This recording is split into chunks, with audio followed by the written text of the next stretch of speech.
C ജേക്കബാണ് വടക്കാഞ്ചേരിയിൽ നിന്നാണ്. C Jacob, താങ്കൾക്ക് എന്ത് തോന്നുന്നു? ഒരാൾ യുദ്ധത്തിന് വേണ്ടി യുദ്ധക്കൊതിപൂണ്ട് യുദ്ധം തുടങ്ങി വെക്കുന്നു. ഇപ്പോൾ എങ്ങനെ അവസാനിപ്പിക്കണമെന്നറിയില്ല. പക്ഷേ ഇപ്പോഴും അദ്ദേഹം പറയുന്നത് ഇറാൻ്റെ നാവികസേനയെ തകർത്ത് കഴിഞ്ഞു, വ്യോമസേനയെ തകർത്ത് കഴിഞ്ഞു എന്നൊക്കെയാണ്. ഇപ്പോഴും ഹോർമൂസ് കടലിടുക്ക് ഇറാൻ്റെ നിയന്ത്രണത്തിൽ തന്നെയാണ്.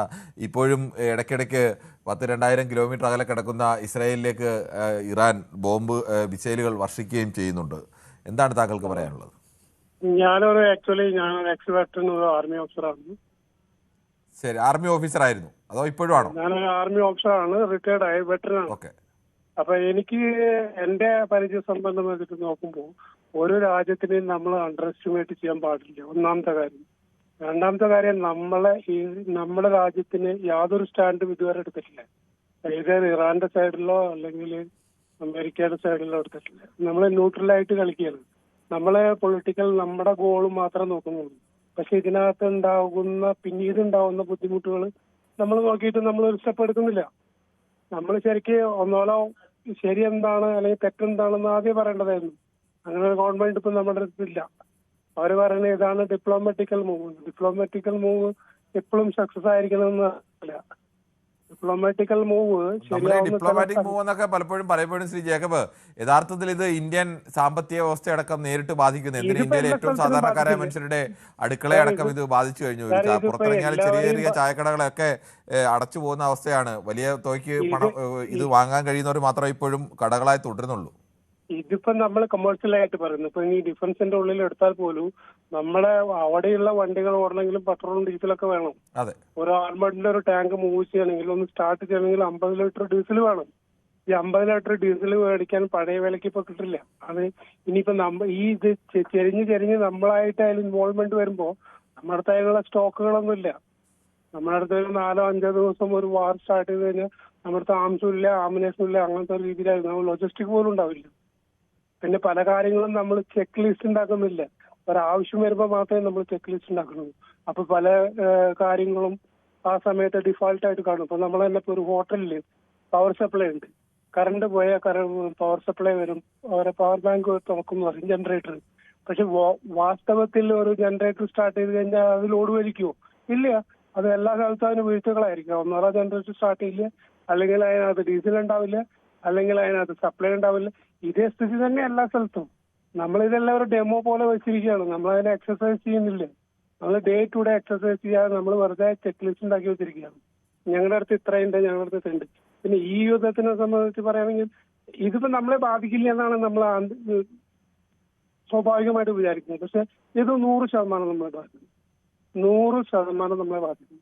നമ്മുടെ കുട്ടികളെ സ്കൂളിൽ പോകുന്നു, സ്കൂൾ ബസ്സിന് വരെ ഡീസലിന്റെ വില കൂടുമ്പോൾ കുട്ടികളെ സ്കൂൾ മുടക്കേണ്ടി വരുന്നില്ല. ഇതൊരുപാട് ഡെപ്ത് ആയിട്ട് പോകുന്ന കാര്യങ്ങളാണ്. പക്ഷെ ആരും ഇപ്പൊ കുറിച്ച് മാത്രമേ പറയൂ. എന്തുകൊണ്ടാവും നമ്മുടെ സർക്കാർ ഇക്കാര്യത്തിൽ ഒരു നിലപാട് സ്വീകരിക്കാതെ ഇരിക്കുന്നത്? ഈ ട്രംപിനോടുള്ള ഒരു വിധേയത്വം കൊണ്ടാണോ? അല്ല, ഇതിപ്പോ നോക്കൂ, നമുക്കൊരു പാർട്ടിയില്ല. ഞാനൊരു പാർട്ടിയിലും വിശ്വസിക്കാത്തുള്ളത്. എന്റെ പാർട്ടി പറഞ്ഞാൽ എന്റെ രാജ്യമാണ്. പക്ഷെ ഞാൻ പറയുന്നത് നമുക്ക് നട്ടലില്ല. ചില സ്ഥലങ്ങളിൽ നമ്മൾ നട്ടലോടുകൂടി പറയേണ്ട ചില സ്ഥലങ്ങളുണ്ട്. അവിടെയും നമ്മൾ വണങ്ങി ഭവിച്ചു നിൽക്കുകയാണ്.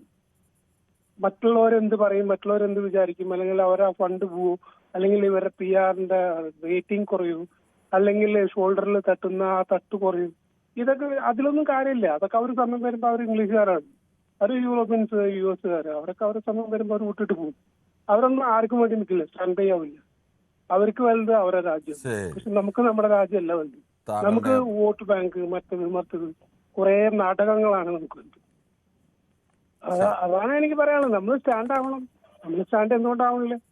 145 കോടി ജനങ്ങളുണ്ട്. ജനങ്ങൾ കൂടെ നിൽക്കും, സ്റ്റാൻഡ് ആവും. ഇനി ഇതിനും കൂടുതൽ ഇനി നമ്മൾ എന്താ സഫർ ചെയ്യാനുള്ളത്? എല്ലാം സഫർ ചെയ്ത് കഴിഞ്ഞില്ല.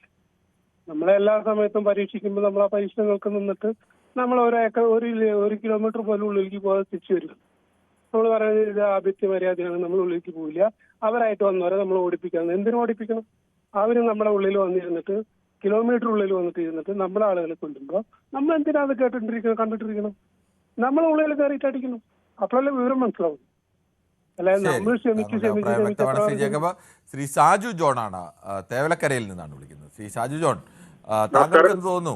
ഈ ട്രംപിനെ പോലെ ഒരാൾ ലോകത്തെ മനുഷ്യർക്കാകമാനം ഭീഷണിയായി നിൽക്കുകയാണോ ഇപ്പോൾ? തീർച്ചയായിട്ടും ട്രംപ് എന്ന് പറയുന്ന ഒരു ഭ്രാന്തനായ മനുഷ്യനായിട്ടാണ് ഞാൻ കാണുന്നത്. അയാളുടെ ഭ്രാന്തമായ ആശയങ്ങൾ ചുമ്മാ ഒരു രാജ്യത്തിനെ കയറി ആക്രമിക്കുക, അവിടുത്തെ ഭരിക്കുന്ന ആൾക്കാരെ കൊല്ലുക, ഇതൊക്കെ ജനാധിപത്യ വിരുദ്ധമായ കാര്യങ്ങളാണ്. ഇപ്പൊ ഇറാനെ ഞാൻ സപ്പോർട്ട് ചെയ്ത് സംസാരിക്കുന്നില്ല, അവിടെ ഉണ്ടാവും തീവ്രവാദങ്ങളും മറ്റു കാര്യങ്ങളൊക്കെ ഉണ്ടാവും. എന്നാൽ പോലും ജനാധിപത്യ വിരുദ്ധമായിട്ടൊരു രാജ്യത്തെ ആക്രമിക്കുക, അവിടുത്തെ ഭരണാധികാരികളെ കൊല്ലുക, എന്നിട്ട് എത്ര രാജ്യങ്ങൾ അത് അപലപിച്ചു. ഇപ്പോൾ സഖ്യകക്ഷികളായിട്ട് വന്നിരിക്കുന്ന മിഡിൽ ഈസ്റ്റ് കൺട്രീസിനെയൊക്കെ അബദ്ധത്തിൽ ചാടിച്ചിട്ട് പുള്ളി പറയുകയാണ് ഞാനങ്ങ് പോവുക തിരിച്ച് യുദ്ധം നിർത്തിയത്. ഇനി ആ ഹോർമോസ് കടലിടുക്കിക്കൂടെ അങ്ങോട്ട് ഇതുപോലെ വാണിജ്യപരമായിട്ടുള്ള നീക്കങ്ങൾ എങ്ങനെ നടക്കും?